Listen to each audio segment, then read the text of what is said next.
আয়াত ৫৫ ওয়া রব্বুকা আ'লামু বিমা ফিস সামাওয়াতি ওয়াল আরদি ওয়া লাকাদ ফাদ্দালনা বা'দান নাবিয়্যিনা আলা বা'দি ওয়া আতাইনা দাউদা জাবুরা।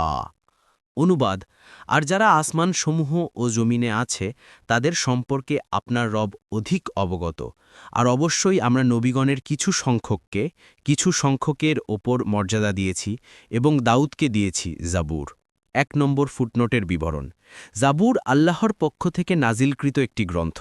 আমরা ঈমান রাখি যে আল্লাহ তাআলা দাউদ আলাইহিসসালামকে একখানি গ্রন্থ দিয়েছিলেন, যার নাম জাবুর।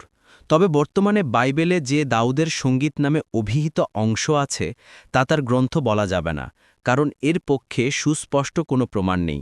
কোনো হাদিসে দাউদ আলাইহিসসালামের গ্রন্থের নাম কোরআন বলা হয়েছে, তখন এর অর্থ হবে পঠিত বা পাঠের যোগ্য।